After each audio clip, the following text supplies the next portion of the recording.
Il est deux livres que l'on trouve rarement sur les mêmes étagères. L'un enseigne à ressentir comme si tout était déjà accompli. L'autre affirme que les mots, répétés avec insistance, finissent par prendre forme. Leurs auteurs ne se sont jamais rencontrés. Pourtant, ils ont exploré le même territoire invisible, cette zone secrète de l'être où les pensées deviennent matière, où les désirs prennent corps, où le futur se tisse dans le silence profond de nos nuits. Lequel a réellement compris? Lequel est allé plus loin? Ou bien la vérité ne réside-t-elle pas dans le choix, mais dans l'union? Ce livre que vous tenez entre vos mains n'est pas une réponse, mais une révélation. Retrouvé dans la cache d'un initié, il ne tranche pas, il éclaire. Et après l'avoir lu, vous ne regarderez plus jamais votre esprit de la même manière. Ce manuscrit inachevé, présenté aujourd'hui sur la chaîne Puissants livres oubliés, fut découvert en 1973 sous une dalle de marbre dans une ancienne librairie ésotérique de Los Angeles. Aucun nom d'auteur, seulement une date, 1968, année charnière où Joseph Murphy publia son œuvre majeure, tandis que Neville Goddard livrait ses derniers enseignements. Le texte semble avoir été écrit par un disciple anonyme que nous appellerons le scribe de l'unité, animé par une quête rare, réconcilier le ressenti et la répétition. Relié de cuir noir et marqué d'un miroir brisé recollé d'or, ce livre révèle une vérité troublante. Ces deux méthodes ne s'opposent pas. Elles se complètent. Le subconscient n'est pas une poubelle où l'on jette des pensées sans conséquence. Ce n'est pas non plus un animal docile que l'on conditionne à coups de phrases répétées jusqu'à l'épuisement.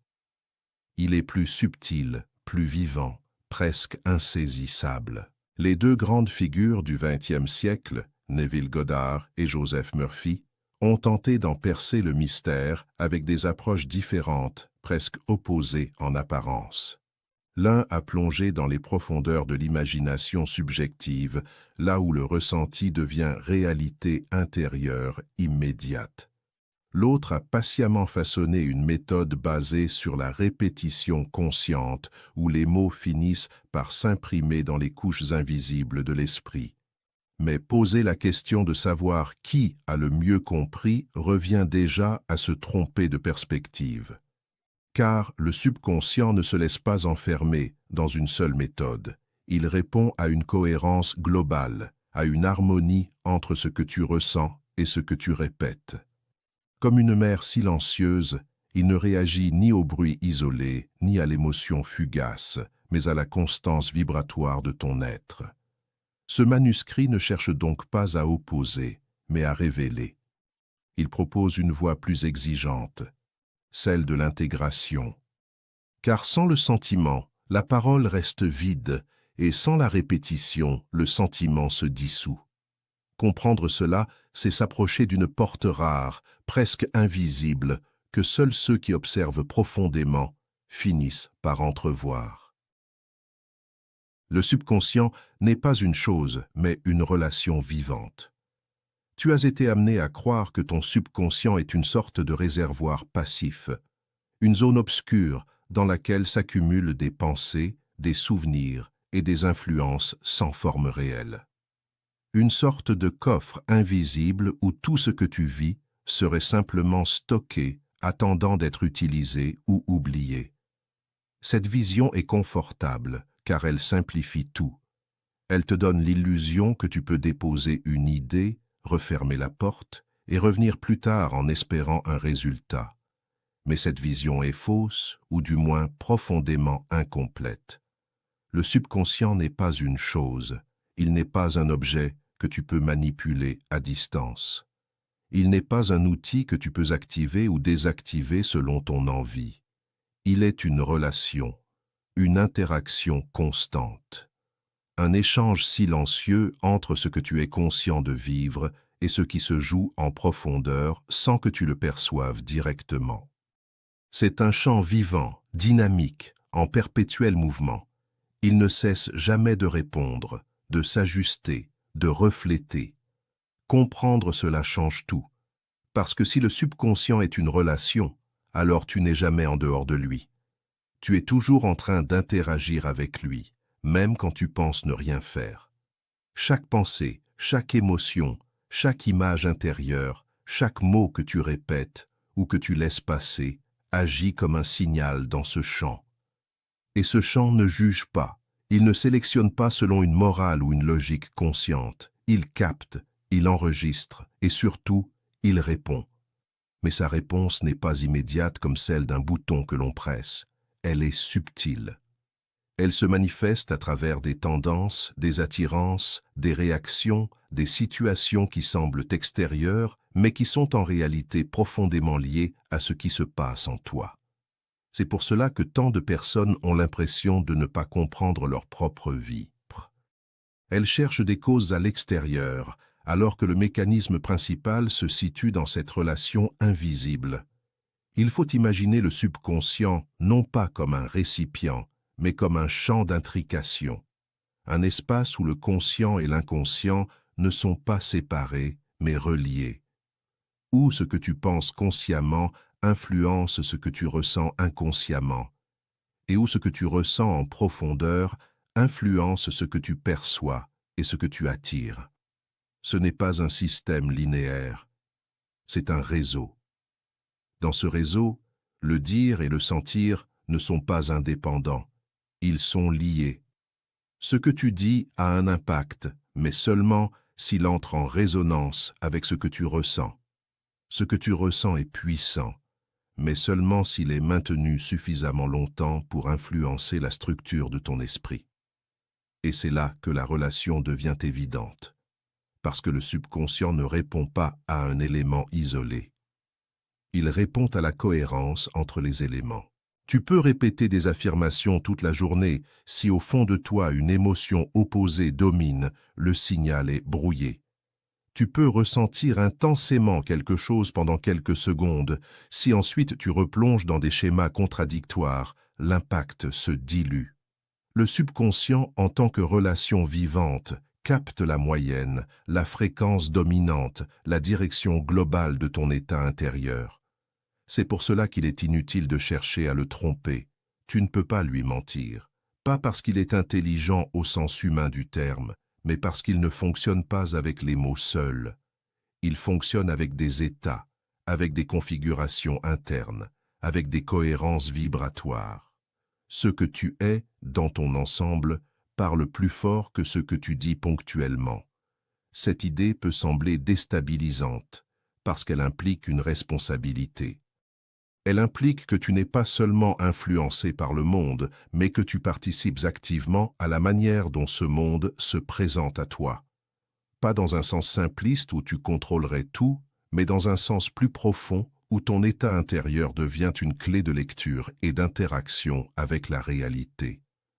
Quand tu comprends que le subconscient est une relation, tu cesses de chercher des techniques isolées. Tu commences à observer des dynamiques. Tu regardes comment tes pensées influencent tes émotions, comment tes émotions influencent tes réactions, comment tes réactions influencent les situations que tu vis. Tu vois les boucles, tu vois les schémas. Et surtout, tu réalises que cette relation est continue. Elle ne s'arrête jamais. Il n'y a pas de moment où tu n'es pas en train de programmer ton subconscient. Même ton silence est un signal. Même ton absence d'action est une forme de réponse. Tout compte. Non pas dans une logique de perfection ou de contrôle total, mais dans une logique de cohérence globale. C'est là que beaucoup se perdent. Ils cherchent des résultats rapides. Ils veulent appliquer une méthode quelques minutes par jour et espérer que cela compense des heures, des jours, des années de conditionnement opposés. Mais une relation ne fonctionne pas ainsi. Une relation se construit, se nourrit, s'équilibre dans le temps. Si tu ignores quelqu'un la majorité du temps et que tu lui parles intensément pendant quelques minutes, la relation reste déséquilibrée. Il en est de même avec le subconscient.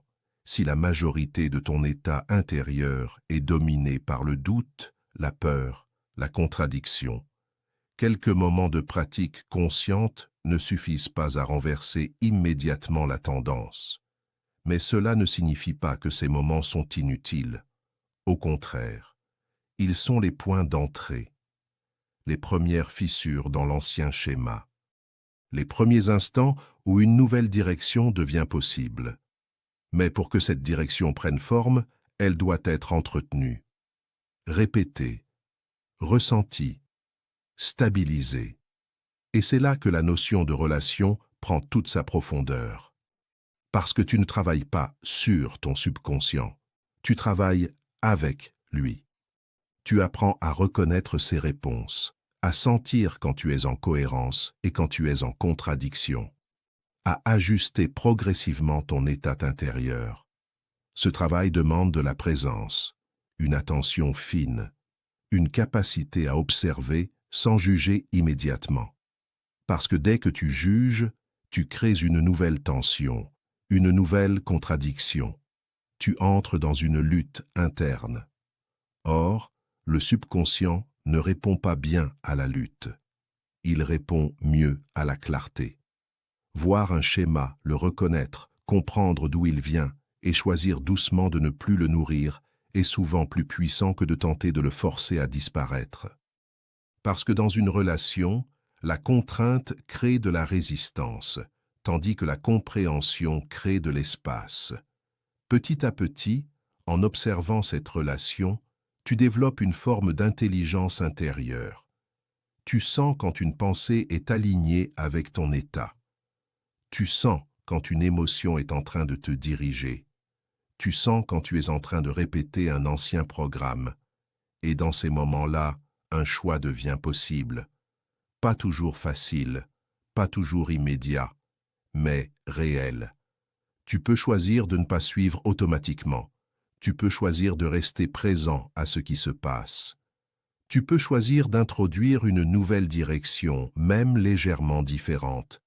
Et chaque fois que tu fais cela, la relation change. Elle évolue. Ce n'est pas un changement spectaculaire au début. C'est subtil, presque invisible. Mais c'est cumulatif. Et avec le temps, ces petits ajustements créent des transformations profondes. Tu commences à réagir différemment, à percevoir différemment, à attirer des situations différentes. Non pas parce que tu as forcé quelque chose, mais parce que la relation que tu entretiens avec ton subconscient a changé. Et cette relation influence tout le reste. Ce chapitre ne te donne pas une technique, il te donne une clé de lecture.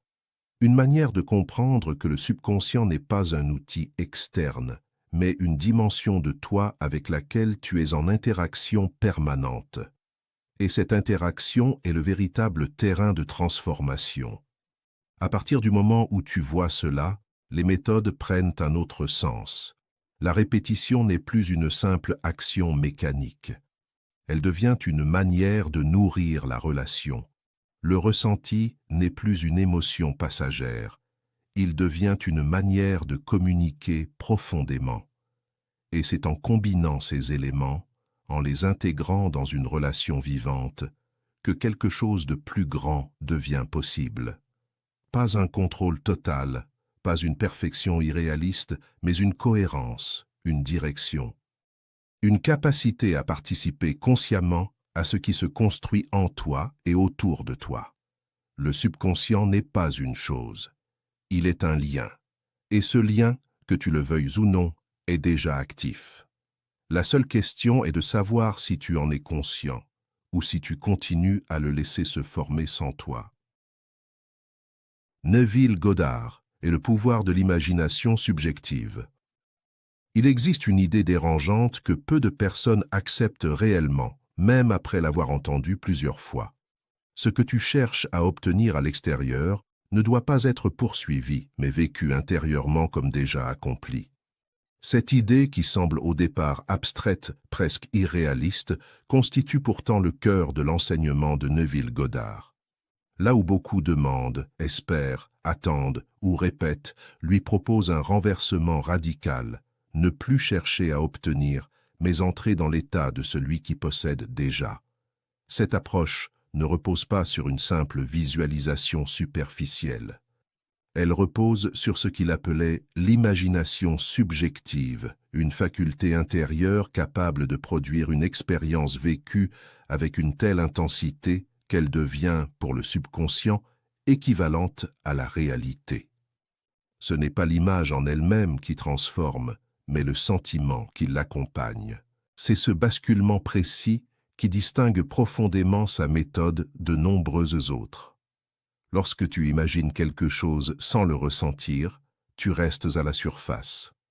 Tu observes une scène, mais tu ne l'habites pas. Tu restes extérieur à ce que tu crées mentalement. Et dans cet état, le subconscient ne reçoit qu'un signal faible, presque incohérent. Il perçoit une possibilité, mais pas une réalité. En revanche, lorsque tu entres pleinement dans l'expérience, lorsque tu ressens comme si c'était déjà réel, quelque chose change radicalement. Tu ne regardes plus la scène, tu la vis.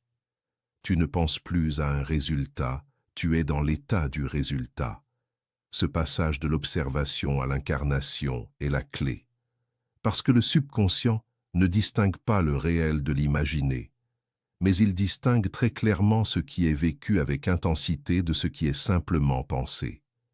Il ne réagit pas aux idées abstraites, il répond aux états vécus. Et le sentiment est précisément ce qui transforme une idée en état.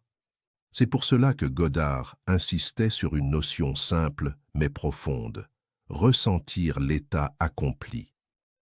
Cela signifie abandonner, même temporairement, la position de celui qui manque pour adopter celle de celui qui a déjà. Cela peut sembler artificiel au début, presque comme un jeu, mais ce jeu, lorsqu'il est pratiqué avec sincérité, agit comme une reconfiguration intérieure. Imagine un instant que tu désires quelque chose avec intensité. La majorité du temps, ce désir s'accompagne d'un sentiment de manque. Tu veux parce que tu n'as pas, et ce manque devient l'état dominant. Même si tu affirmes vouloir quelque chose de positif, ton état intérieur envoie un signal différent, celui de l'absence. Et le subconscient, fidèle à cet état, continue de reproduire des expériences alignées avec ce manque. Godard propose de renverser ce mécanisme. Il ne s'agit pas de nier la réalité actuelle, mais de ne plus la prendre comme référence unique. Il s'agit de créer une nouvelle référence intérieure, une expérience vécue où le désir est déjà accompli. Et dans cette expérience, il ne s'agit pas seulement de voir, mais de ressentir. Ce ressenti n'est pas une émotion intense et explosive, ce n'est pas une excitation passagère. C'est une sensation plus subtile, plus stable, plus profonde, une forme de certitude calme, un sentiment d'évidence. Comme si ce que tu imagines était déjà intégré à ton identité. Comme si tu n'avais plus besoin de le chercher, parce qu'il est déjà là, intérieurement. Ce type de sentiment a une qualité particulière. Il ne crée pas de tension. Il ne génère pas d'urgence. Il n'est pas accompagné d'un effort constant. Il est simplement présent. Et c'est précisément cette qualité qui le rend puissant. Parce qu'elle correspond à la manière dont le subconscient reconnaît ce qui est réel. Quand quelque chose est réel pour toi, tu ne luttes pas pour y croire. Tu n'as pas besoin de te convaincre en permanence. Tu sais. Et ce savoir silencieux est une forme de sentiment, une stabilité intérieure qui ne dépend pas des circonstances extérieures immédiates. En cultivant ce type de ressenti à travers l'imagination subjective, tu modifies progressivement la relation que tu entretiens avec ton subconscient. Tu lui envoies un signal différent, non plus celui du manque, mais celui de l'accomplissement. Et ce signal, répété à travers des expériences intérieures vécues, finit par influencer la manière dont tu perçois et dont tu réagis. Mais il est important de comprendre que cette méthode ne consiste pas à fuir la réalité ou à se raconter des histoires. Il ne s'agit pas de nier ce qui est, mais de ne plus être limité par ce qui est. L'imagination subjective n'est pas une illusion. c'est un outil de transformation, une manière d'introduire une nouvelle possibilité dans ton système intérieur. Ce processus demande une certaine discipline, mais pas dans le sens d'un effort rigide. Il demande une capacité à revenir régulièrement dans cet état, à le revisiter, à le ressentir à nouveau. Comme si tu entretenais une relation avec cette version de toi-même qui a déjà ce que tu désires. Plus tu entres dans cet état, plus il devient familier, plus il devient naturel. Et à mesure qu'il devient naturel, il commence à influencer ton comportement. Tu réagis différemment. Tu prends des décisions différentes. Tu attires des situations qui correspondent davantage à cet état. Ce n'est pas un processus magique au sens superficiel, c'est un ajustement progressif, une reconfiguration intérieure qui se reflète à l'extérieur. Et cette reconfiguration ne se fait pas uniquement par la pensée, mais par le ressenti. Il y a également un moment clé dans cette pratique que Godard considérait comme particulièrement puissant, l'état entre la veille et le sommeil. Ce moment où le mental conscient commence à se relâcher, où les résistances diminuent, où l'imagination devient plus vivante. Dans cet état, le sentiment peut s'imprimer plus profondément. En entrant dans une scène imaginaire juste avant de t'endormir, en la vivant avec intensité, en ressentant l'accomplissement, tu envoies un signal direct au subconscient dans un moment où il est particulièrement réceptif. Ce n'est pas une garantie instantanée de résultat, mais c'est une manière d'aligner plus profondément ton état intérieur. Cependant, il existe un piège subtil dans cette approche. Beaucoup essaient de ressentir sans vraiment s'immerger. Ils tentent de forcer une émotion. Ils cherchent à faire comme si, de manière superficielle. Et dans ce cas, le signal reste faible. Parce que le subconscient perçoit la dissonance. Il sent que l'expérience n'est pas pleinement vécue. La clé n'est pas de forcer, mais de permettre. De créer un espace où l'imagination peut devenir réelle pour quelques instants. De s'autoriser à y entrer sans résistance, sans jugement. Comme un enfant qui joue, mais avec une conscience adulte. Ce jeu, lorsqu'il est pratiqué avec constance, devient une forme d'entraînement intérieur. Une manière de conditionner ton système à reconnaître une nouvelle réalité comme possible, puis comme probable, puis comme naturelle. Et c'est là que réside la puissance de l'imagination subjective. Elle ne te donne pas simplement une vision, elle te donne une expérience. Et cette expérience, lorsqu'elle est ressentie profondément, devient une référence intérieure. Cette référence agit comme un point d'attraction. Elle influence tes choix, tes perceptions, tes réactions. Elle modifie subtilement la manière dont tu interagis avec le monde. Et à travers ces modifications, la réalité extérieure commence à changer. Il est essentiel de comprendre que ce processus ne dépend pas d'une perfection constante. Tu n'as pas besoin d'être aligné à chaque instant. Tu n'as pas besoin de ressentir parfaitement tout le temps. Ce qui compte, c'est la direction, la fréquence à laquelle tu reviens dans cet état, la qualité des moments où tu t'y engages réellement. Chaque immersion compte. Chaque moment où tu ressens l'état accompli renforce la structure intérieure. Et avec le temps, cette structure devient dominante. Elle remplace progressivement les anciens schémas basés sur le manque ou la peur. Ce que Godard a compris, c'est que le subconscient ne répond pas à ce que tu veux, mais à ce que tu es en train de vivre intérieurement. Et en apprenant à vivre intérieurement ce que tu désires, tu changes ce que tu es. Et en changeant ce que tu es, tu changes ce que tu expérimentes. Ce n'est pas une promesse facile. Ce n'est pas une solution instantanée. C'est une voie, une pratique, une manière de transformer ton rapport à la réalité. Et cette transformation commence toujours au même endroit, dans ce moment où tu choisis de ne plus attendre que quelque chose arrive, mais de le ressentir comme déjà présent. À partir de là, tout change. pas nécessairement immédiatement à l'extérieur, mais profondément à l'intérieur. Et c'est ce changement intérieur qui, tôt ou tard, redessine les contours de ton monde. Joseph Murphy et la science de l'autosuggestion répétée. Il existe des forces qui ne se révèlent pas dans l'éclair d'une révélation soudaine, mais dans la persistance silencieuse d'un geste répété.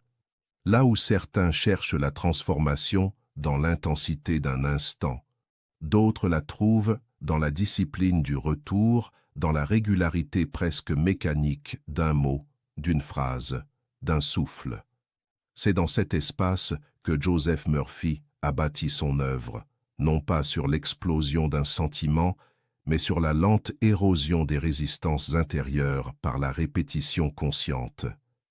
Il ne voyait pas le subconscient comme une entité mystérieuse qu'il fallait séduire, mais comme une terre à labourer, un sol fertile qui répond inévitablement à ce que l'on y plante, encore et encore, jusqu'à ce que la graine devienne racine, puis tige, puis réalité. Murphy comprenait quelque chose de fondamental que beaucoup ignorent. L'esprit humain est profondément conditionnable. Non pas au sens faible d'une simple influence passagère, mais au sens structurel d'une reprogrammation possible. Chaque pensée répétée devient une empreinte, chaque phrase réitérée devient une direction, et chaque direction, maintenue dans le temps, devient une destinée. Là où Godard plonge dans l'instant du ressenti, Murphy construit dans la durée. Il ne cherche pas à provoquer un choc intérieur, mais à installer une vérité progressivement, jusqu'à ce qu'elle devienne évidente, naturelle, indiscutable. Il faut comprendre que pour Murphy, le subconscient n'analyse pas, il accepte, il ne débat pas, il enregistre. Il ne juge pas la véracité d'une affirmation, il se contente de la répéter intérieurement, jusqu'à ce qu'elle devienne une réalité vécue. Ainsi, lorsque quelqu'un répète avec constance « Je suis en paix », même dans le tumulte, même dans le doute, même dans l'absence apparente de paix, il imprime peu à peu cette idée dans les couches profondes de son être. Et à force d'être répétée, cette idée cesse d'être une simple phrase, elle devient un état. Mais cette répétition n'est pas un acte vide. Elle n'est pas une simple mécanique sans âme. Elle exige une certaine qualité d'attention. Murphy insistait sur le fait que l'autosuggestion doit être faite dans un état de calme, de relâchement, presque de semi-sommeil. Car c'est dans ces moments que le subconscient est le plus réceptif. Ce n'est pas dans la lutte, dans l'effort, dans la tension que l'on reprogramme son esprit, mais dans la douceur, dans la régularité, dans une forme de confiance tranquille. Il ne s'agit pas de forcer le changement, mais de le permettre. Il y a dans cette approche quelque chose de profondément scientifique, presque clinique. Murphy observe, teste, répète, ajuste. Il ne s'abandonne pas à l'intuition pure, il construit une méthode. Et cette méthode repose sur une idée simple mais puissante. Ce que vous répétez devient ce que vous êtes. Non pas immédiatement, non pas miraculeusement, mais inévitablement, car le subconscient, exposé à une idée de manière répétée, finit par la considérer comme vraie. Et une fois qu'il la considère comme vraie, il organise toute votre perception, vos réactions, vos comportements pour la confirmer. C'est ici que l'on comprend la puissance, mais aussi le danger de cette approche. Car si la répétition peut construire, elle peut aussi enfermer. Si vous répétez inconsciemment « je n'y arriverai pas »,« je suis limité »,« je manque », vous créez des sillons tout aussi profonds que ceux de l'abondance ou de la confiance. La plupart des gens pratiquent l'autosuggestion sans le savoir, mais dans le sens inverse de ce qu'ils désirent. Ils martèlent leurs peurs, leurs doutes, leurs blessures, jusqu'à en faire des vérités indiscutables. Murphy, lui, propose de reprendre le contrôle de ce processus, de devenir conscient de ce que l'on répète, de choisir ces mots comme on choisit des graines, car chaque mot contient une vibration, une direction, une possibilité. Et en répétant ces mots avec constance, vous orientez votre esprit, puis votre réalité. Ce n'est pas un acte spectaculaire, c'est un travail patient, presque invisible. Mais c'est précisément cette invisibilité qui en fait la force. Il y a une image que Murphy utilisait souvent, celle de l'eau qui creuse la pierre. Une goutte d'eau isolée semble insignifiante, mais répétée des milliers de fois, elle finit par sculpter la roche la plus dure. De la même manière, une affirmation répétée avec régularité finit par transformer les structures les plus rigides de l'esprit. Elle contourne les résistances, elle s'infiltre dans les fissures, elle s'installe là où aucune volonté brutale ne pourrait pénétrer. Cependant, cette méthode demande une foi particulière, non pas une foi aveugle, mais une confiance dans le processus. Car au début, rien ne semble changer. Les mots paraissent creux, les résultats sont invisibles. Et c'est précisément à ce moment que la plupart abandonnent. Ils veulent des preuves immédiates, des transformations rapides, des signes tangibles. Mais Murphy enseigne une autre temporalité. Une temporalité où le changement commence dans l'invisible, dans le silencieux, dans le subtil. Il y a aussi une intelligence dans la manière dont il structure ses affirmations. Elles sont simples, positives, au présent. Elles ne laissent pas de place au doute ou à l'ambiguïté. Elles ne disent pas « je veux être en paix », mais « je suis en paix ». Cette nuance est essentielle, car le subconscient ne comprend pas le désir comme une projection future, mais comme une réalité actuelle. En affirmant au présent, vous ne demandez pas, vous déclarez. Vous ne cherchez pas, vous affirmez. Et cette affirmation, répétée, devient une évidence intérieure. Mais il serait réducteur de voir cette méthode comme une simple technique de répétition mécanique. Car derrière cette répétition, il y a une transformation progressive de l'identité. À force de dire « je suis confiant », vous commencez à agir différemment. À force de dire « je suis en sécurité », votre corps se détend. À force de dire « je suis digne », vos choix changent. Et ces changements, accumulés, finissent par créer une nouvelle réalité. Ce que Murphy propose, au fond, c'est une reprogrammation douce, mais profonde de l'être. Il ne cherche pas à vous faire vivre une expérience intense, mais à modifier les fondations mêmes de votre perception. Il agit comme un artisan patient qui polit, affine, ajuste jusqu'à ce que la forme désirée apparaisse. Et cette approche a une puissance particulière, elle est accessible. Elle ne dépend pas d'un état émotionnel spécifique, elle ne nécessite pas une imagination débordante. Elle demande simplement de la constance. C'est là que se trouve la grande différence avec Godard. Là où Godard exige une immersion totale dans le ressenti, Murphy propose une répétition stable, même en l'absence de sensations fortes. Il accepte que l'on ne ressente pas toujours immédiatement ce que l'on affirme.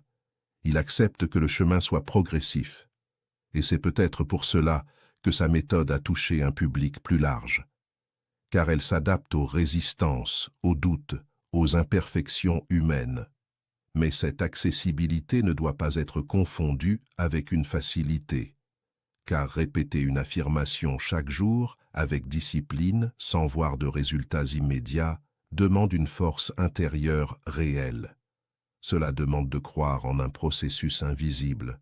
Cela demande de continuer même lorsque l'esprit doute. Cela demande de persévérer dans le silence. Et c'est peut-être là le véritable enseignement de Murphy. La transformation ne dépend pas toujours de l'intensité, mais de la continuité. Ce n'est pas ce que vous faites une fois qui change votre vie, mais ce que vous faites chaque jour. Ce n'est pas l'éclair qui transforme le paysage, mais la pluie régulière. Ce n'est pas le cri qui reprogramme l'esprit, mais le murmure répété.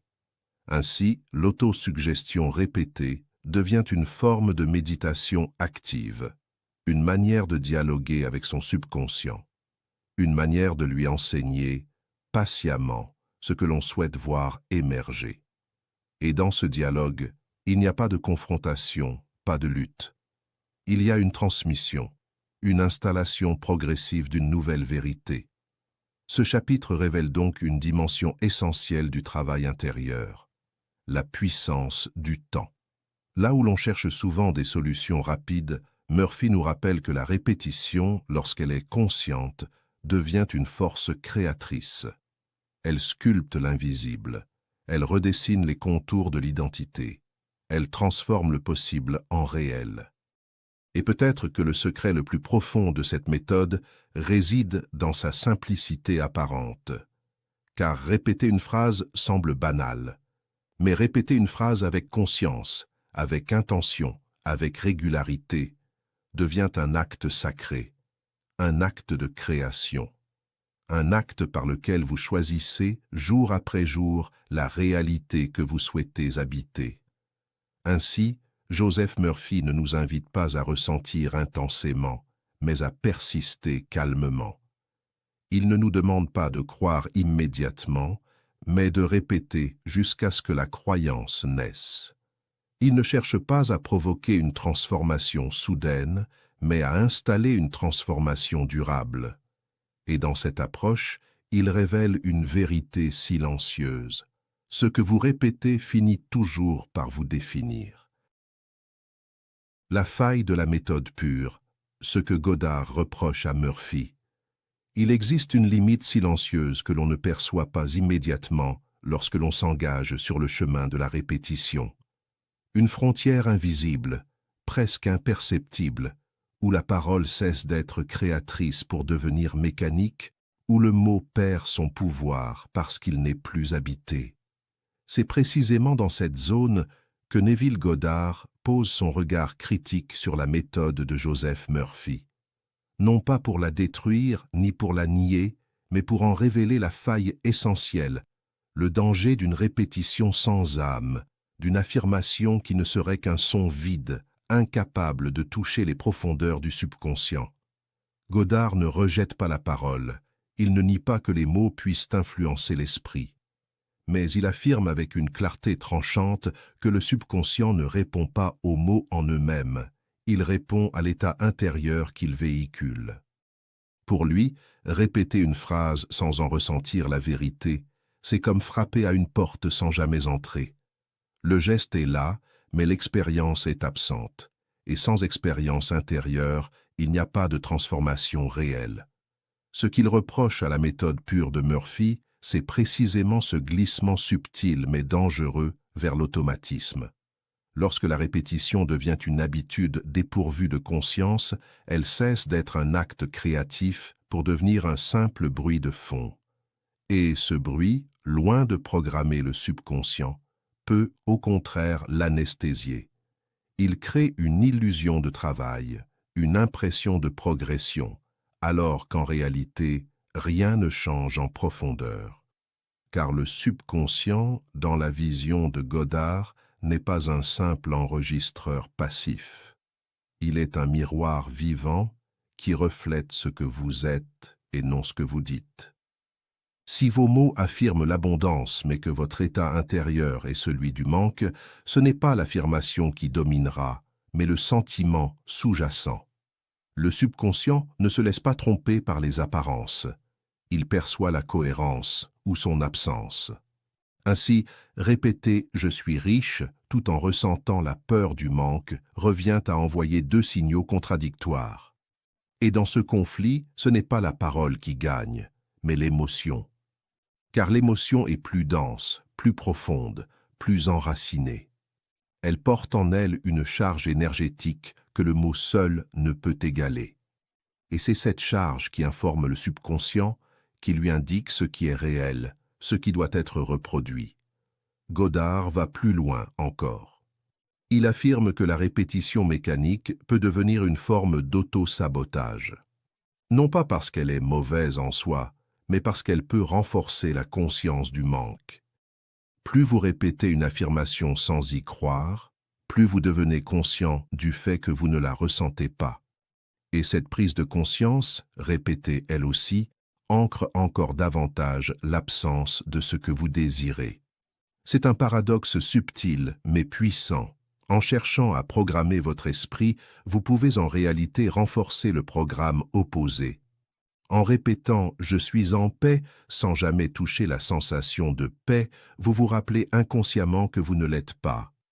Et cette dissonance crée une tension intérieure qui empêche toute transformation réelle. Pour Godard, la clé n'est donc pas dans la quantité de répétitions, mais dans la qualité de l'expérience intérieure. Il préfère une seule affirmation ressentie profondément à 1000 répétitions mécaniques. Car une seule immersion authentique dans l'état désiré suffit à imprimer une nouvelle réalité dans le subconscient. Là où Murphy mise sur la persistance, Godard mise sur l'intensité. Mais cette intensité n'est pas une émotion forcée, elle n'est pas une excitation artificielle. Elle est une plongée douce, mais totale, dans un état intérieur déjà accompli.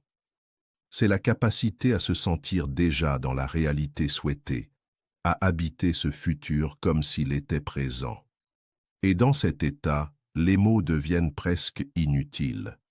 Ils peuvent accompagner, mais ils ne sont plus nécessaires. C'est ici que se révèle la critique fondamentale de Godard. La méthode de Murphy, lorsqu'elle est mal comprise, peut maintenir l'individu à la surface de lui-même. Elle peut donner l'illusion d'un travail intérieur sans jamais toucher le cœur du processus. Elle peut devenir une routine rassurante, mais inefficace. Une pratique qui occupe l'esprit, mais ne transforme pas l'être. Cependant, il serait erroné de croire que Godard rejette totalement la répétition.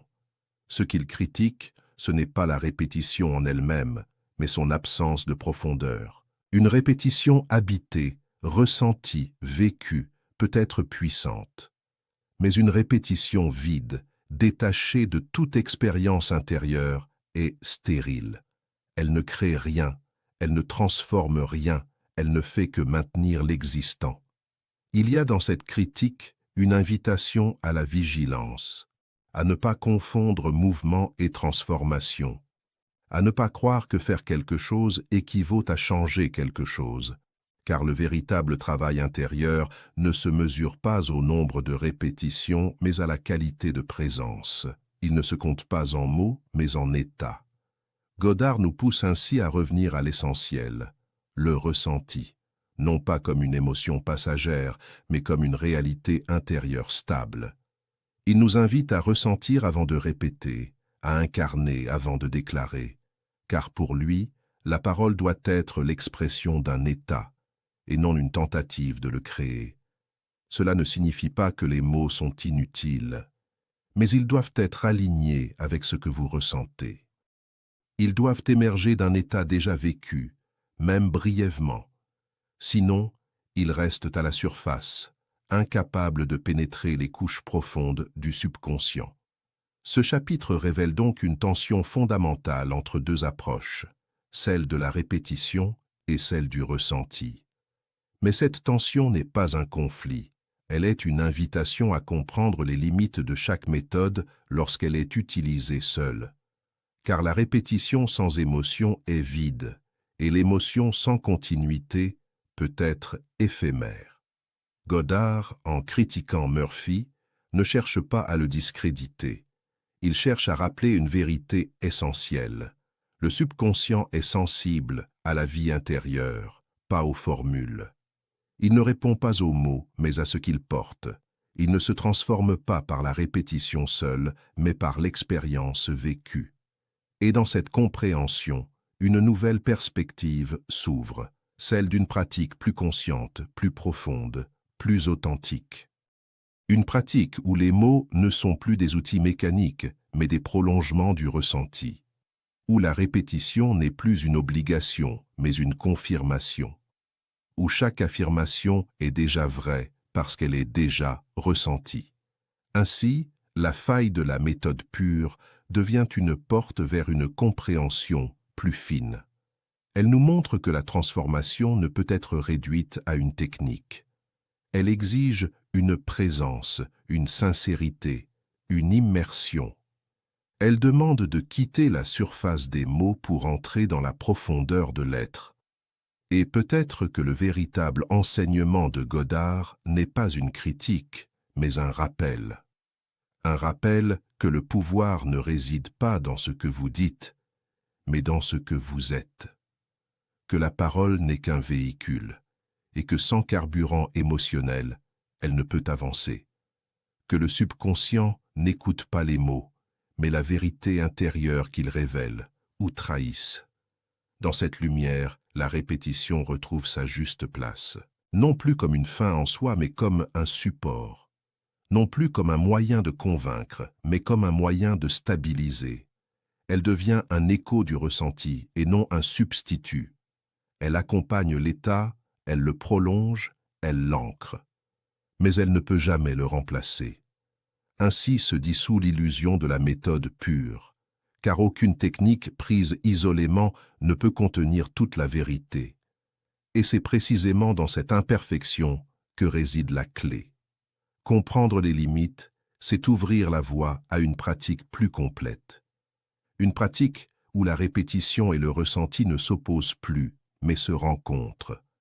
Et dans cette rencontre, quelque chose de plus profond émerge. Une intelligence intérieure qui ne dépend plus des méthodes, mais de la conscience. Une capacité à sentir quand les mots sont vivants et quand ils sont vides. Une sensibilité qui guide, qui ajuste, qui transforme. Car au final, ce que Godard nous enseigne à travers sa critique, ce n'est pas de rejeter Murphy, c'est de ne pas oublier l'essentiel, de ne pas se perdre dans la forme au point d'oublier le fond, de ne pas répéter au point de ne plus ressentir, de ne pas parler au point de ne plus être.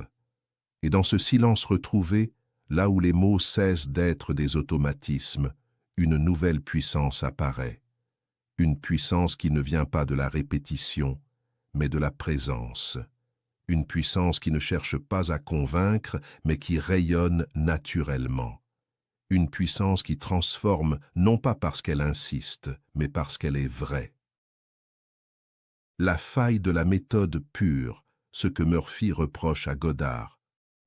Il existe une autre illusion, plus subtile encore que celle de la répétition mécanique, une illusion qui séduit par sa profondeur apparente, par son intensité, par sa promesse d'accès immédiat à la transformation. C'est l'illusion du ressenti pur, de l'émotion comme unique clé, de cette conviction que ressentir intensément suffit à inscrire une nouvelle réalité dans le subconscient. C'est précisément cette zone que Joseph Murphy observe avec lucidité et qu'il questionne avec une rigueur presque silencieuse. Là où Godard voit dans le sentiment la porte royale, Murphy perçoit un danger lorsqu'il n'est pas soutenu, lorsqu'il n'est pas stabilisé, lorsqu'il reste un éclair sans lendemain. Murphy ne nie pas la puissance de l'émotion. Il ne rejette pas l'idée que le sentiment puisse influencer profondément le subconscient. Mais il insiste sur une réalité souvent ignorée. Ce qui n'est pas répété ne dure pas. Ce qui n'est pas ancré s'efface, et ce qui s'efface ne transforme pas. Le problème, selon lui, n'est pas dans l'intensité du ressenti, mais dans son instabilité. Une émotion, aussi forte soit-elle, reste par nature fluctuante. Elle surgit, elle atteint un pic, puis elle redescend. Elle traverse l'être, mais ne s'y installe pas nécessairement. C'est là que réside le cœur de sa critique envers la méthode de Godard. Ressentir une fois, même profondément, ne garantit pas une transformation durable. Car le subconscient, dans la vision de Murphy, fonctionne par accumulation, par répétition, par exposition continue. Il ne se transforme pas uniquement sous l'effet d'un moment d'intensité, mais sous l'effet d'une influence persistante. Une émotion isolée peut ouvrir une porte, mais elle ne suffit pas à construire une maison. Il y a dans cette perspective une forme de réalisme presque pragmatique. Murphy observe l'esprit humain tel qu'il est, avec ses fluctuations, ses résistances, ses retours en arrière. Il comprend que même après une expérience émotionnelle forte, l'individu peut retomber dans ses anciens schémas, non pas par manque de volonté, mais parce que ces schémas sont profondément enracinés, répétés depuis des années, parfois depuis l'enfance. Et face à cette répétition ancienne, une seule expérience, aussi intense soit-elle, peut ne pas suffire. Ainsi, le danger du ressenti sans ancrage apparaît clairement. Il peut créer une illusion de transformation. L'individu ressent pendant un instant qu'il est déjà ce qu'il souhaite devenir. Il touche une forme de vérité intérieure, une expansion, une ouverture. Mais une fois cet instant passé, il revient à son état habituel, et ce retour, souvent brutal, peut générer une forme de confusion, voire de découragement. Il se demande pourquoi cela n'a pas tenu, pourquoi cette vérité ressentie n'est pas devenue sa réalité. Murphy répond à cette question avec simplicité, parce que cela n'a pas été suffisamment répété, parce que le subconscient n'a pas eu le temps d'intégrer cette nouvelle information, parce que l'expérience, bien que réelle, n'a pas été stabilisée. Et sans stabilisation, il n'y a pas de transformation durable. Il y a ici une compréhension fondamentale du fonctionnement de l'esprit. Le subconscient n'est pas seulement sensible à la qualité d'un moment, il est sensible à la fréquence d'une idée. Plus une idée est répétée, plus elle devient familière, et plus elle devient familière, plus elle est acceptée comme vraie. C'est cette familiarité qui crée l'ancrage, et sans ancrage, le changement reste superficiel. Murphy voit donc dans la méthode de Goddard un risque de dépendance à l'émotion, une recherche constante de cet état parfait, de cette sensation juste, de cette immersion totale. Mais cette quête peut devenir épuisante, car l'émotion, par nature, ne peut être maintenue en permanence. Elle fluctue, elle varie, elle disparaît. Et si la transformation dépend uniquement de sa présence, alors elle devient fragile, instable, incertaine. Il y a aussi un autre piège, plus insidieux encore, celui de croire que l'on ressent alors que l'on imagine ressentir. Une confusion entre l'émotion réelle et sa représentation mentale. L'individu peut se convaincre qu'il est dans l'état désiré, alors qu'en profondeur, rien n'a réellement changé. Et sans un travail de répétition pour renforcer cet état, il reste une construction fragile, facilement dissoute par les circonstances extérieures. Murphy insiste donc sur la nécessité de revenir encore et encore à l'idée que l'on souhaite installer. Non pas dans un effort forcé, mais dans une régularité douce. Une présence quotidienne, une répétition qui agit comme une rivière lente mais constante qui finit par redessiner le paysage intérieur. Il ne cherche pas à remplacer l'émotion, mais à lui donner une structure, une continuité, une direction.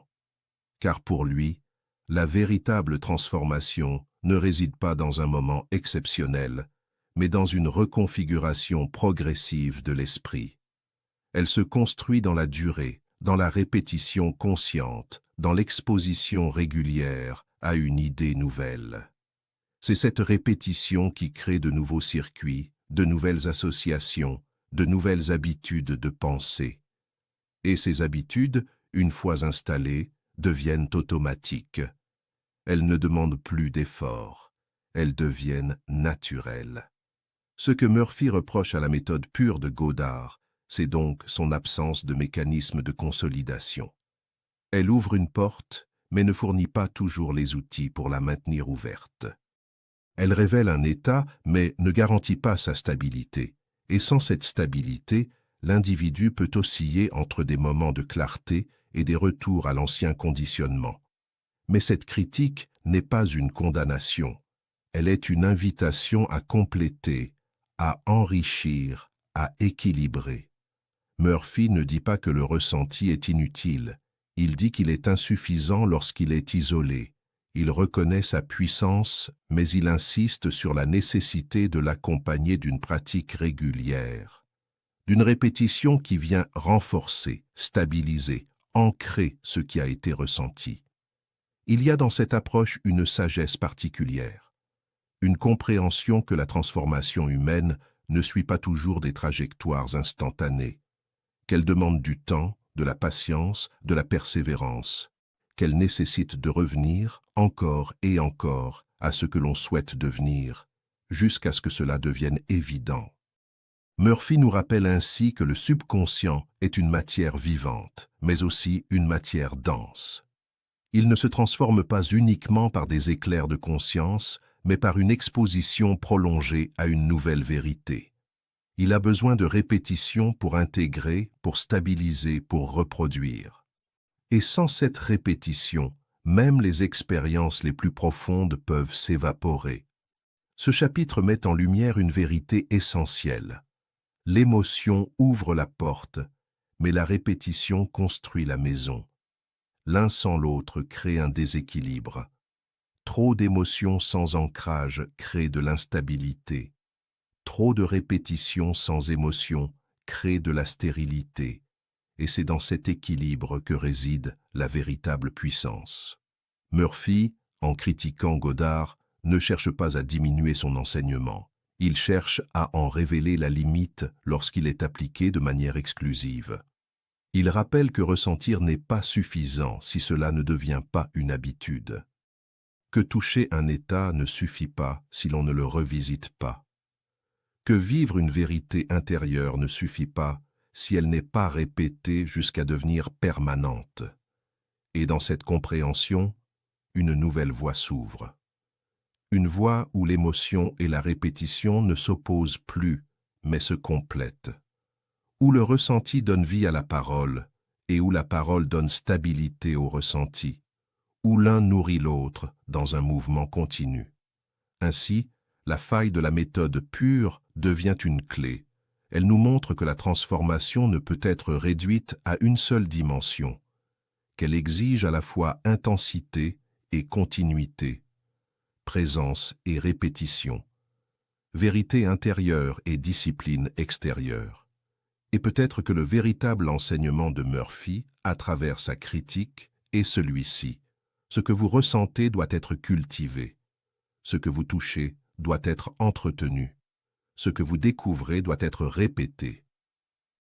Car sans cette continuité, même les plus grandes révélations restent des instants isolés, incapables de redessiner durablement le paysage de votre être. Dans ce silence où l'émotion s'apaise, où l'intensité retombe, il reste la pratique.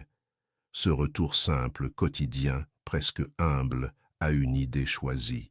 Et c'est dans cette simplicité que se cache une puissance immense. Une puissance qui ne dépend pas de l'instant, mais du temps. Une puissance qui ne cherche pas à impressionner, mais à transformer. Et dans cette transformation lente, invisible mais réelle, se révèle une vérité profonde. Ce n'est pas ce que vous ressentez une fois qui vous définit, mais ce que vous entretenez chaque jour. L'alchimie des deux voies, quand ressenti et répétition fusionnent.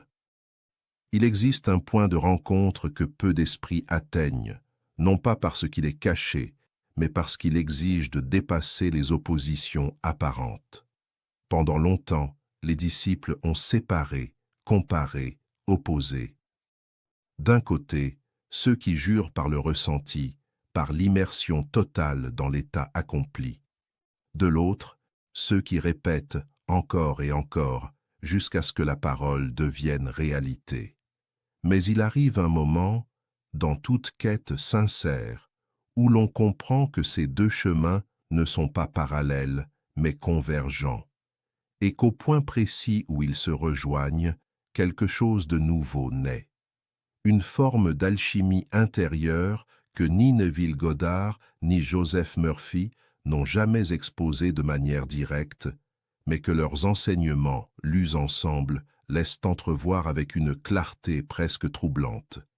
Cette alchimie ne consiste pas à choisir entre ressentir et répéter. Elle consiste à faire en sorte que chaque mot soit habité et que chaque ressenti soit stabilisé. Elle est l'union de la profondeur et de la continuité. Elle est la rencontre entre l'intensité de l'instant et la persistance du temps. Elle est ce moment où la parole cesse d'être un simple son et devient une extension vivante de l'état intérieur, où l'émotion cesse d'être un éclair et devient une présence durable soutenue par le langage. Pour comprendre cette fusion, il faut d'abord abandonner l'idée que le subconscient fonctionne selon une seule clé. Il ne répond ni uniquement à l'émotion, ni uniquement à la répétition. Il répond à la cohérence. Il répond à l'alignement. Il répond à cette vibration stable où ce que vous dites, ce que vous ressentez et ce que vous croyez ne forment plus qu'un seul mouvement. Et c'est précisément cette cohérence que l'alchimie des deux voix permet de créer. Imaginez un instant que vous prononciez une affirmation, non pas comme une formule à répéter, mais comme une vérité que vous êtes en train de vivre. Chaque mot devient alors chargé, dense, presque palpable. Il ne flotte plus à la surface de votre esprit, il descend, il s'enracine, il s'imprime. Et dans le même temps, ce ressenti que vous portez n'est plus laissé à lui-même. Il est soutenu, nourri, rappelé par la répétition. Il ne disparaît pas après quelques instants, car la parole le ramène, le réactive, le stabilise. C'est là que se produit le basculement.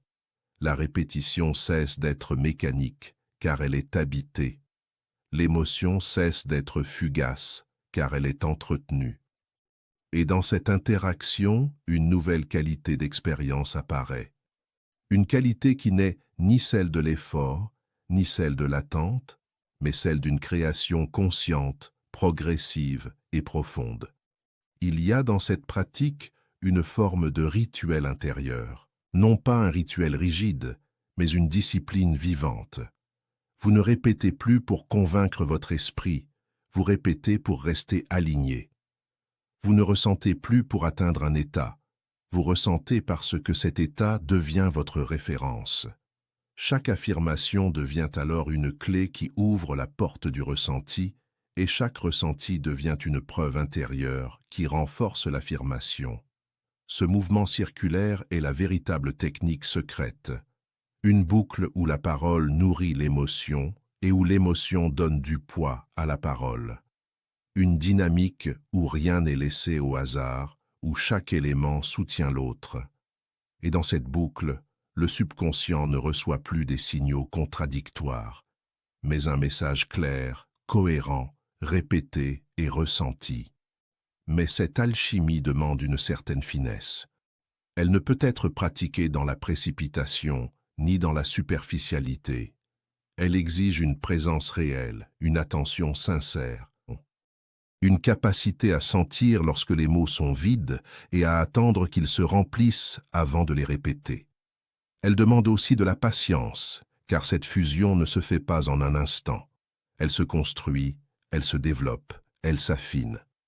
Au début, il est possible que l'affirmation soit encore fragile, que le ressenti soit instable, mais à force de les associer, quelque chose change. Les mots deviennent plus naturels, l'émotion devient plus accessible, et progressivement, une nouvelle réalité intérieure s'installe. Une réalité qui ne dépend plus d'un effort conscient, mais qui devient une évidence. C'est ici que l'on comprend que l'alchimie des deux voix n'est pas seulement une technique, mais une transformation de la relation à soi-même. Vous ne luttez plus contre vos pensées, vous les guidez. Vous ne cherchez plus à forcer un état, vous le cultivez. Vous ne vous divisez plus entre ce que vous dites et ce que vous ressentez, vous les unifiez. Et dans cette unification, une puissance particulière apparaît, une puissance douce mais stable. Une force qui ne dépend pas des circonstances extérieures, mais de la cohérence intérieure. Une capacité à maintenir un état, même lorsque le monde autour de vous semble raconter une autre histoire. Car c'est là le véritable test de cette alchimie. Non pas dans les moments faciles, mais dans les moments de doute. Lorsque les résultats ne sont pas encore visibles, lorsque l'ancien conditionnement tente de reprendre sa place, lorsque l'émotion vacille. C'est à ce moment que la répétition devient un ancrage et que le ressenti devient une direction. L'un vous empêche de retomber complètement, l'autre vous rappelle où vous allez. Ainsi, l'alchimie ne supprime pas les défis. Elle ne crée pas une vie sans obstacles. mais elle vous donne une stabilité intérieure qui vous permet de traverser ces obstacles sans perdre votre centre. Elle transforme votre manière de réagir, votre manière de percevoir, votre manière d'être. Il y a aussi une dimension presque sacrée dans cette pratique, car en unifiant la parole et le ressenti, vous devenez créateur de votre propre réalité intérieure. Vous ne subissez plus vos pensées, vous les choisissez. Vous ne subissez plus vos émotions, vous les orientez. Et dans ce choix conscient, vous reprenez un pouvoir que beaucoup ignorent posséder. Mais ce pouvoir n'est pas absolu. Il ne fonctionne pas comme une magie instantanée. Il est subtil, progressif, parfois invisible. Et c'est précisément cette subtilité qui le rend puissant, car il ne cherche pas à impressionner, mais à transformer en profondeur. Il ne crée pas des changements superficiels, mais des transformations durables. Au fil du temps, cette alchimie devient une seconde nature. Vous n'avez plus besoin de vous rappeler de pratiquer. Chaque pensée devient une affirmation consciente. Chaque émotion devient une indication. Vous vivez dans un état d'attention où vous ajustez constamment votre alignement. Et dans cet état, la frontière entre pratique et réalité disparaît. Ce que les deux maîtres n'ont jamais écrit explicitement apparaît alors comme une évidence. Leur enseignement n'était pas incomplet, il était fragmenté. Chacun portait une partie de la clé, et c'est en les réunissant que la porte s'ouvre complètement. Non pas une porte extérieure, mais une porte intérieure, qui mène à une compréhension plus profonde du fonctionnement de l'esprit. Ainsi, l'alchimie des deux voies n'est pas une invention. Elle est une découverte, une reconnaissance de ce qui était déjà là, mais dispersé. Une mise en relation de deux vérités qui, séparées, semblent opposées, mais qui, unies, deviennent complémentaires. Et dans cette union, quelque chose de nouveau naît. Une pratique plus riche, plus complète, plus efficace. Une manière d'être qui ne dépend plus d'une seule méthode, mais qui intègre plusieurs dimensions de l'expérience humaine. Une approche qui respecte à la fois la complexité de l'esprit et la simplicité de la conscience. Car au fond, cette alchimie nous ramène à une vérité essentielle. Vous êtes à la fois ce que vous ressentez et ce que vous répétez. Vous êtes le fruit de vos émotions et de vos habitudes. Et c'est en harmonisant ces deux dimensions que vous pouvez réellement transformer votre réalité. Ainsi se révèle la synthèse, non pas comme une théorie, mais comme une expérience, non pas comme une idée, mais comme une pratique vivante, une pratique où chaque mot est un acte et chaque émotion une direction, une pratique où vous devenez peu à peu l'auteur conscient de votre propre histoire intérieure. Et dans ce silence où la parole et le ressenti ne font plus qu'un, une nouvelle certitude émerge. Non pas une certitude imposée, mais une évidence vécue. Celle que la transformation n'est pas dans le choix d'une voie, mais dans leur union. Celle que le véritable pouvoir ne réside ni dans le mot seul, ni dans l'émotion seule, mais dans leur fusion. Et c'est dans cette fusion que le subconscient enfin comprend. Le sommeil, laboratoire de la synthèse. Il existe un moment que la plupart des êtres humains traversent chaque jour sans en soupçonner la portée. Un passage discret entre deux mondes, une zone floue où la conscience se retire sans disparaître totalement, où le corps s'abandonne tandis que l'esprit devient malléable, réceptif, presque nu. Ce moment, c'est celui du sommeil, ou plus précisément celui qui le précède. Et dans cet intervalle suspendu, Neville Goddard et Joseph Murphy, chacun à leur manière, ont entrevu un secret fondamental. Non pas un simple conseil de pratique, mais un véritable portail. Un lieu intérieur où leurs deux approches cessent de s'opposer et commencent à fusionner naturellement. Le sommeil n'est pas une simple pause biologique, il est un seuil, une porte entre le conscient et le subconscient. Un passage où les résistances s'abaissent, où les filtres rationnels se dissipent, où ce qui est suggéré trouve un chemin direct vers les profondeurs de l'être.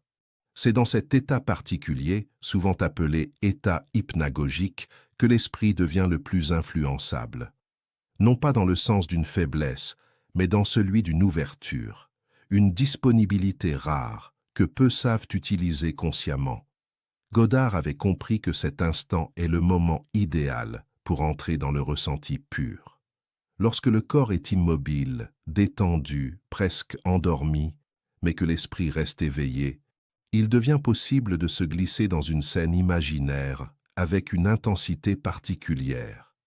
Une scène simple, courte, mais chargée de sens. Une scène où le désir est déjà accompli. Et dans cet état, ce n'est plus une imagination au sens ordinaire.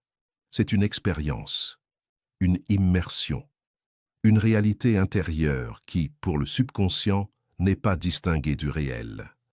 Murphy, de son côté, avait observé que ce même moment est propice à l'autosuggestion.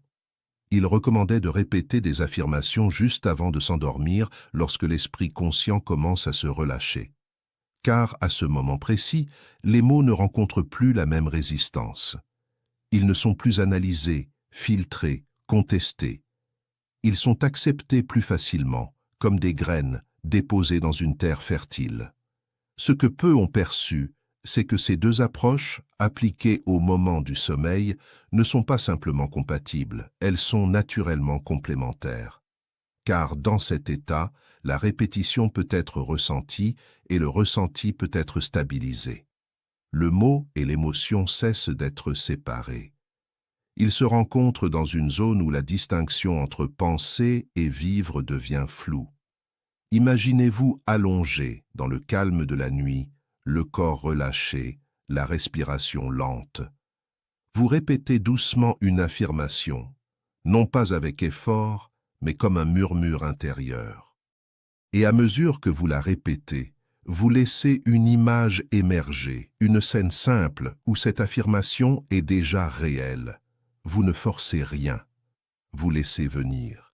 Et peu à peu, les mots et l'image commencent à se fondre.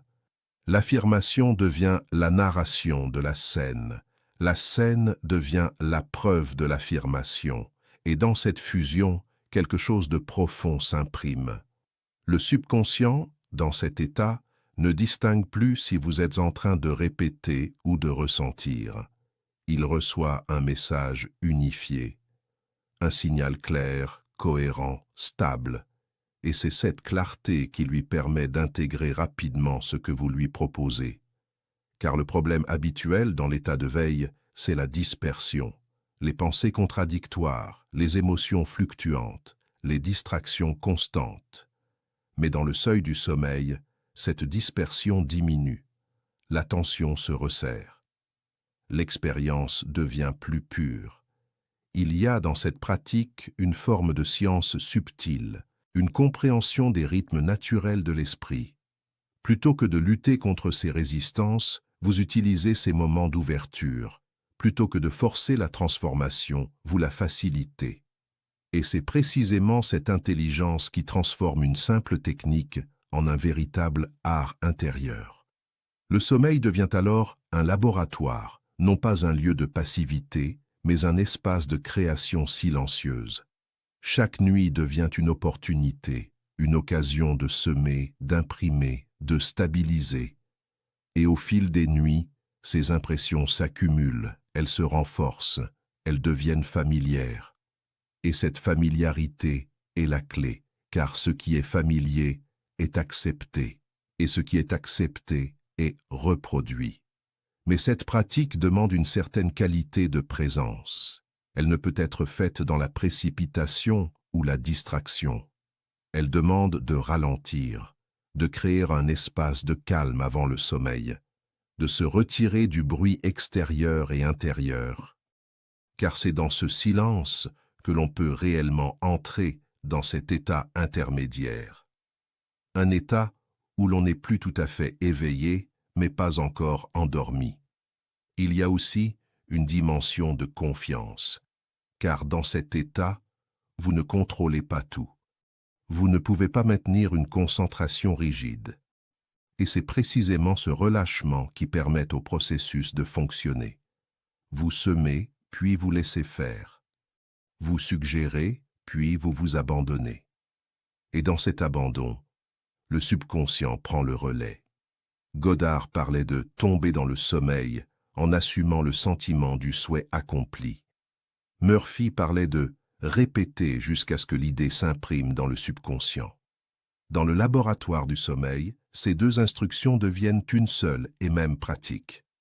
Vous assumez un état à travers une scène ressentie, tout en le renforçant par une affirmation douce et répétée. Et cette double approche crée une profondeur que ni l'une ni l'autre ne pourrait atteindre seule. Il est important de comprendre que ce travail ne produit pas toujours des résultats immédiats, visibles. Mais il transforme quelque chose de plus fondamental, votre état intérieur au réveil. Peu à peu, vous vous réveillez avec une sensation différente. Une légèreté, une confiance, une évidence. Comme si quelque chose s'était ajusté pendant la nuit. Et en réalité, c'est exactement ce qui s'est passé. Le subconscient a travaillé, il a intégré, il a réorganisé. Et cette réorganisation se manifeste dans votre manière de penser, de ressentir, d'agir. Vous ne forcez plus certains comportements, ils deviennent naturels. Vous ne luttez plus contre certaines peurs, elles perdent de leur intensité. Et ce changement, bien qu'invisible au début, devient progressivement tangible. Le danger serait de transformer cette pratique en une obligation rigide, car le sommeil ne peut être forcé. L'état intermédiaire ne peut être saisi par la volonté brute. Il doit être approché avec douceur, avec respect, avec une forme de lâcher-prise. C'est un art délicat qui se développe avec le temps. Mais pour ceux qui persévèrent, qui explorent, qui affinent, ce laboratoire nocturne devient une source de transformation profonde. Une pratique silencieuse, mais puissante. Une manière d'unir le conscient et le subconscient sans conflit.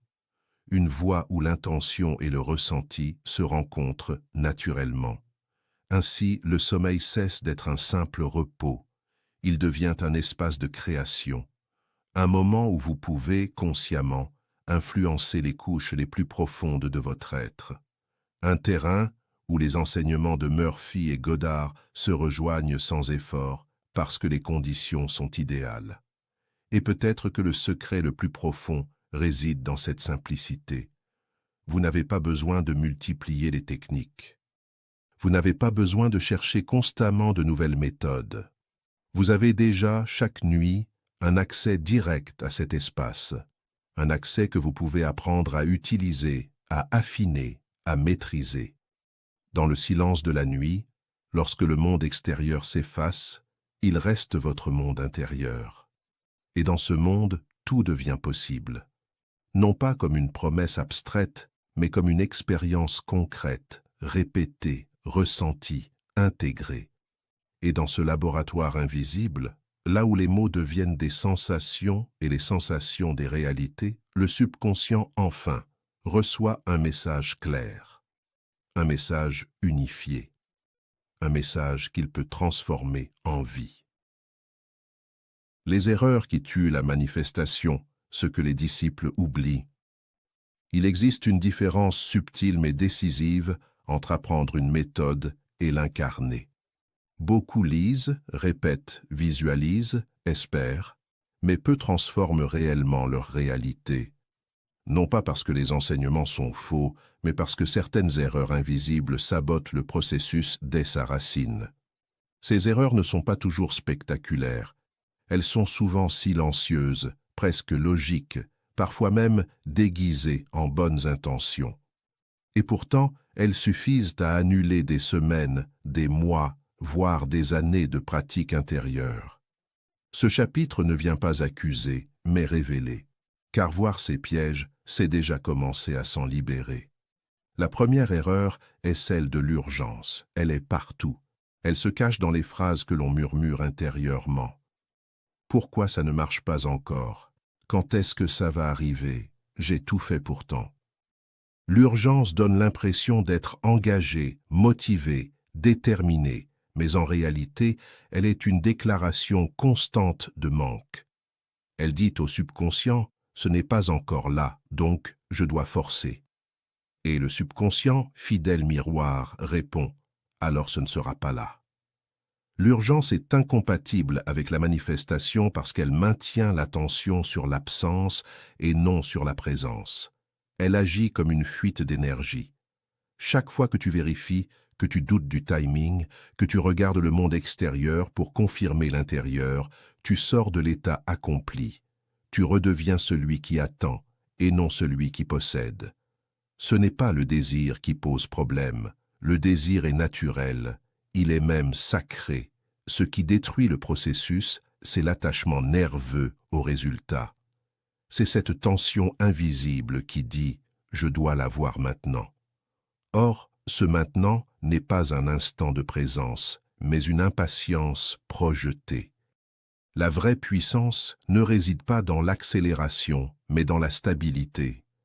Celui qui manifeste véritablement ne court pas après le résultat. Il vit déjà dans son espace intérieur. Il n'attend pas que le monde change pour se sentir complet. Il devient complet et le monde s'ajuste.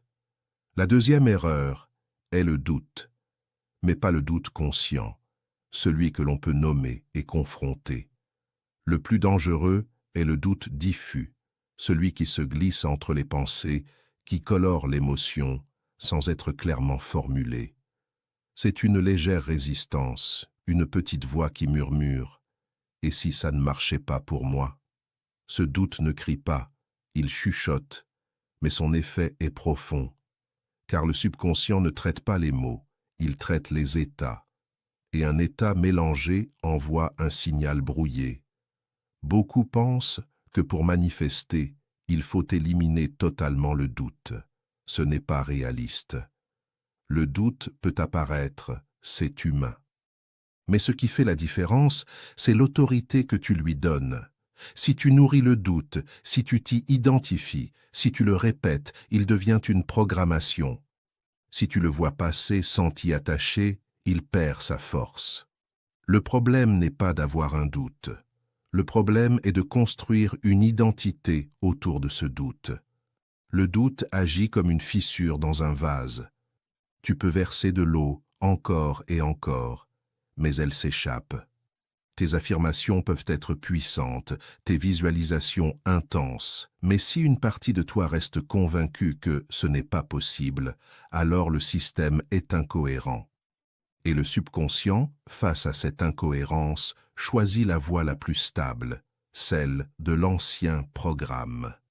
La troisième erreur est la confusion entre vouloir et laisser advenir. Elle est plus subtile encore, car elle se cache derrière le langage même du développement personnel. On parle de désir, d'intention, de création consciente. Et peu à peu, l'esprit transforme cela en contrôle. Il veut diriger le processus, surveiller chaque étape, comprendre chaque mécanisme. Mais la manifestation n'est pas un acte de domination. C'est un acte de coopération avec une intelligence plus vaste. Vouloir, dans sa forme brute, est souvent chargé de tension. C'est une projection vers l'extérieur, une tentative d'imposer une forme au réel. Laisser advenir, au contraire, est une ouverture. Ce n'est pas de la passivité, mais une disponibilité active. C'est l'art de tenir une intention claire, tout en lâchant le besoin de contrôler le chemin. Beaucoup de disciples tombent dans ce piège. Ils veulent tellement que cela fonctionne qu'ils finissent par bloquer le processus. Ils suranalysent, surpratiquent, surcontrôlent. Ils répètent leurs affirmations avec crispation. Ils visualisent avec effort. Ils transforment une danse en lutte. Et dans cette lutte, ils s'éloignent de l'état juste. Car l'état juste est paradoxal. Il contient à la fois la clarté et le lâcher-prise. Tu sais ce que tu veux, mais tu n'es pas dépendant de sa manifestation immédiate. Tu ressens déjà la réalité intérieure, mais tu n'exiges pas qu'elle se matérialise selon ton calendrier. Tu es engagé, mais détendu, présent, mais ouvert. Une autre erreur fréquente est la comparaison. Elle semble anodine, mais elle est profondément destructrice. Voir quelqu'un d'autre réussir peut inspirer, mais cela peut aussi déclencher une sensation d'injustice ou d'infériorité. Pourquoi lui et pas moi? Cette question crée immédiatement une séparation. Elle place l'autre dans un rôle de référence et toi dans un rôle de manque. Or, la manifestation est un processus intime. Il ne dépend pas du parcours des autres, il dépend de ton état intérieur. Comparer, c'est oublier que chaque individu porte une histoire, des croyances, des résistances différentes. Ce qui est rapide pour l'un peut être lent pour l'autre, non pas par injustice, mais par configuration intérieure. Le danger de la comparaison, c'est qu'elle détourne ton attention. Au lieu de cultiver ton propre état, tu observes celui des autres. Et pendant ce temps, ton propre jardin reste en friche. Il y a aussi l'erreur de la surconsommation d'informations. Dans un monde saturé de contenu, il est facile de passer d'une méthode à une autre, d'un enseignant à un autre, d'une technique à une autre. Chaque nouvelle idée semble prometteuse, chaque nouvelle vidéo semble apporter une clé. Mais cette accumulation crée une dispersion. L'esprit devient confus. Il ne sait plus quelle direction suivre. La manifestation demande de la cohérence, pas de la perfection, mais de la continuité. Choisir une approche, l'expérimenter, l'ajuster, l'approfondir. Pas sauter d'un système à un autre dès que le résultat tarde. Car chaque fois que tu changes de méthode, tu réinitialises ton état. Tu repars de zéro. Une autre erreur silencieuse est l'absence d'incarnation. Beaucoup pratiquent dans leur tête. Ils pensent, imaginent, répètent. Mais ils ne ressentent pas vraiment. Ils ne laissent pas l'expérience descendre dans le corps. Or, le subconscient est profondément lié aux sensations. Il ne se contente pas d'idées abstraites. Il répond à des états vécus. Visualiser sans ressentir, c'est comme dessiner une carte sans jamais marcher sur le terrain. Affirmer sans vibrer, c'est parler sans intention. Il ne s'agit pas de forcer l'émotion, mais de la permettre, de ralentir, de respirer, de laisser l'état s'installer, même brièvement, même imparfaitement, mais réellement. Enfin, il y a l'erreur fondamentale. Oublier que la manifestation est un processus d'identité. Ce n'est pas une technique pour obtenir quelque chose. C'est une transformation de ce que tu es. Si tu restes intérieurement la même personne, avec les mêmes croyances, les mêmes réactions, les mêmes schémas, alors même si tu appliques parfaitement les méthodes, le résultat sera limité. La vraie question n'est pas « qu'est-ce que je dois faire pour obtenir cela ?» mais « qui dois-je devenir pour que cela soit naturel ?» Cette bascule change tout.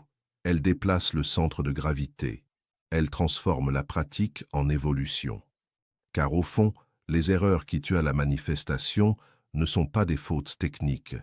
Ce sont des désalignements. Des moments où l'on oublie que le pouvoir ne réside pas dans l'effort, mais dans l'état. Pas dans la quantité d'action, mais dans la qualité de présence. Lorsque tu vois ces erreurs sans te juger, quelque chose s'apaise. Tu cesses de lutter contre toi-même. Tu comprends que le chemin n'est pas une ligne droite, mais un ajustement constant. Et dans cet ajustement, une intelligence plus profonde commence à émerger. Alors, doucement, sans urgence, sans pression, tu reviens à l'essentiel. Ressentir, répéter avec sens, lâcher sans abandonner, avancer sans forcer. Et peu à peu, presque silencieusement, la réalité commence à répondre. Non pas parce que tu l'as exigée, mais parce que tu es devenu compatible avec elle. Ressentir ou répéter. La réponse du scribe de l'unité. Il arrive un moment dans toute quête intérieure sincère où la question cesse d'être technique pour devenir existentielle. Ressentir ou répéter, choisir une voie ou l'autre, suivre fidèlement un maître ou tenter une synthèse incertaine. Au début, ces questions sont nécessaires. Elles structurent la recherche. Elles donnent des repères. Elles permettent d'avancer. Mais à un certain seuil de compréhension, elles deviennent insuffisantes. Car elles reposent encore sur une logique de séparation. Et ce que le scribe de l'unité a compris, dans le silence de son observation, c'est que la vérité ne se laisse pas enfermer dans une opposition. Ressentir et répéter ne sont pas deux méthodes ennemies, elles sont deux expressions d'un même mouvement intérieur. Comme l'inspiration et l'expiration, elles participent d'un cycle unique. Chercher à privilégier l'une au détriment de l'autre, c'est déséquilibrer le flux. C'est vouloir respirer sans relâcher, ou relâcher sans nourrir. La question véritable n'est donc pas « laquelle est la plus puissante ?» mais plutôt « dans quel état suis-je lorsque j'utilise l'une ou l'autre ?» Car ce qui transforme, ce n'est pas l'outil en lui-même, c'est la qualité de présence qui l'habite. Deux personnes peuvent répéter les mêmes affirmations, prononcer les mêmes mots, et pourtant obtenir des résultats radicalement différents. Pourquoi? Parce que l'une parle depuis un espace de tension, de doute, de manque, tandis que l'autre parle depuis une forme de calme intérieur, même imparfait. De la même manière, deux individus peuvent visualiser la même scène, ressentir la même image, mais l'un reste spectateur tandis que l'autre devient participant. Et cette différence, invisible de l'extérieur, change tout. Le scribe ne rejette aucune des deux voies, il les traverse, il les observe, il les expérimente, mais surtout, il finit par comprendre que leur efficacité dépend d'un troisième élément, souvent ignoré, le témoin. Cette présence silencieuse qui regarde sans juger, qui agit sans se crisper, qui choisit sans s'identifier totalement à ce qu'elle choisit. Ce témoin n'est pas une abstraction, il est une expérience directe, un état d'être dans lequel les pensées continuent d'exister, les émotions continuent de circuler, mais où quelque chose en toi reste stable, immobile, lucide. C'est dans cet espace que la question ressentir ou répéter perd de son importance. Car lorsque tu es établi dans le témoin, tu peux ressentir sans te perdre dans l'émotion. Tu peux répéter sans tomber dans la mécanique vide. Tu utilises les deux, mais tu n'es plus prisonnier d'aucun. Tu deviens celui qui orchestre et non celui qui subit. Ce basculement est subtil. Il ne se produit pas par un effort brutal, mais par une attention progressive. Au début, tu es complètement identifié à tes pensées. Tu crois être ce que tu penses. Puis, à force d'observation, tu commences à voir que les pensées apparaissent et disparaissent. Elles ne sont pas constantes, elles ne sont pas totalement sous ton contrôle. Et pourtant, quelque chose en toi est capable de les remarquer. Ce quelque chose, c'est le témoin. Lorsque tu entres dans une pratique d'affirmation, par exemple, tu peux le faire depuis deux espaces. Soit tu es entièrement absorbé par les mots, cherchant à les rendre vrais par la force, soit tu les observes en train de se dire, tout en restant ancré dans une présence plus vaste. Dans le premier cas, tu es tendu. Dans le second, tu es ouvert. Et cette ouverture change la nature même de l'acte. De même, lorsque tu ressens un état accompli, tu peux t'y plonger avec une forme d'attachement, comme si tu devais absolument maintenir cette émotion pour qu'elle produise un effet. Ou bien tu peux laisser cette émotion émerger, la goûter, puis la laisser circuler sans peur de la perdre. Dans ce second cas, tu n'essaies pas de contrôler l'expérience. Tu l'accompagnes. Le témoin n'annule pas l'action, il la purifie. Il enlève la charge excessive, la pression inutile. Il permet à l'intention de rester claire sans devenir rigide. Il introduit une forme de légèreté dans un processus souvent alourdi par des attentes. Le scribe a compris que la manifestation ne répond pas à la force mais à la cohérence. Et la cohérence ne se crée pas en forçant les pensées ou les émotions, mais en alignant les différents niveaux de l'être. Le corps, l'esprit, l'émotion et cette présence silencieuse qui les englobe. Lorsque ces niveaux sont en accord, même imparfait, quelque chose s'ouvre. Une fluidité apparaît. Les actions deviennent plus naturelles, les synchronicités plus fréquentes, et ce qui semblait compliqué commence à se simplifier. Il ne s'agit pas de devenir passif. Le témoin n'est pas une excuse pour ne rien faire. Au contraire, il permet une action plus juste. Une action qui ne naît pas de la peur ou du manque, mais d'une compréhension plus profonde. Tu continues d'agir, de choisir, de créer. Mais tu le fais sans te contracter autour du résultat. C'est cela, agir sans agir. Non pas l'inaction, mais l'absence de lutte intérieure. Tu poses des actes, mais tu ne t'y attaches pas de manière compulsive. Tu exprimes des intentions, mais tu n'exiges pas qu'elles se réalisent selon un schéma précis. Tu avances, mais tu restes disponible à l'inattendu. Dans cet état, la répétition devient une musique, non une contrainte. Le ressenti devient une couleur, non une obligation. Tu peux répéter une affirmation parce qu'elle te plaît, parce qu'elle t'apaise, parce qu'elle t'aligne, et non parce que tu espères désespérément qu'elle produise un effet. Tu peux ressentir un état accompli comme un jeu intérieur, une exploration, et non comme une tâche à accomplir parfaitement. Ce changement d'attitude est essentiel, car le subconscient, comme tout système vivant, réagit à la qualité de l'énergie. Il perçoit la différence entre un geste forcé et un geste naturel, entre une intention crispée et une intention fluide, et il répond en conséquence. Le scribe ne donne pas une méthode supplémentaire, il offre un regard, une manière d'être avec les méthodes. Il montre que la clé ultime ne réside pas dans une technique secrète, mais dans la relation que tu entretiens avec toi-même pendant la pratique. Si tu es dur avec toi-même, impatient, exigeant, alors même les meilleures techniques deviendront lourdes. Si tu es curieux, attentif, bienveillant, alors même les gestes simples prendront une profondeur inattendue. Il y a aussi une forme d'humilité dans cette approche. Reconnaître que tu ne contrôles pas tout. Que le processus de manifestation implique des dimensions qui dépassent la logique consciente. Cela ne signifie pas abandonner toute responsabilité, mais accepter qu'il existe une intelligence plus vaste à l'œuvre. Lorsque tu t'alignes avec cette intelligence, tu cesses de vouloir tout comprendre immédiatement. Tu fais ta part avec sincérité et tu laisses le reste se déployer. Tu observes les signes, les ajustements, les résistances, sans te juger excessivement.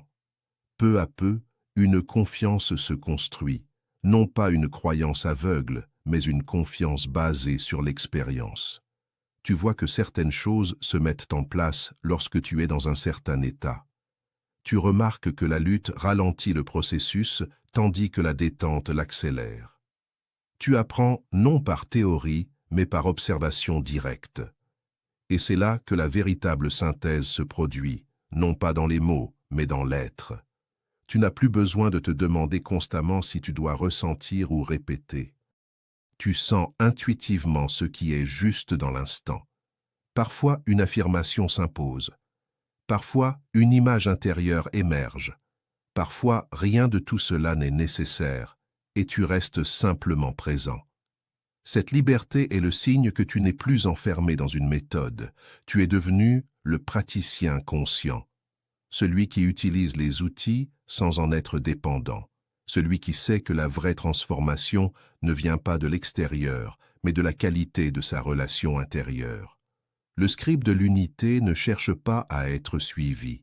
Il ne propose pas un nouveau dogme. Il invite à une exploration, à une responsabilité, à une maturité intérieure.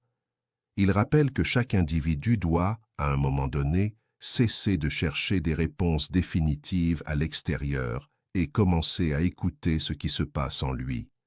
Car la réponse ultime à la question « ressentir ou répéter » n'est pas une phrase, c'est une expérience. Celle de devenir suffisamment présent pour que la question elle-même se dissolve. Et dans cet espace, quelque chose de plus vaste apparaît, une intelligence tranquille, une clarté sans effort, une action sans tension. C'est là, dans ce silence actif, que les enseignements des deux maîtres trouvent leur véritable accomplissement. Non pas en étant opposés, ni même simplement combinés, mais en étant transcendés, intégrés dans une conscience plus large où chaque outil trouve sa place naturelle. Et alors, sans bruit, sans proclamation, la transformation s'opère, non pas comme un miracle soudain, mais comme une évidence progressive.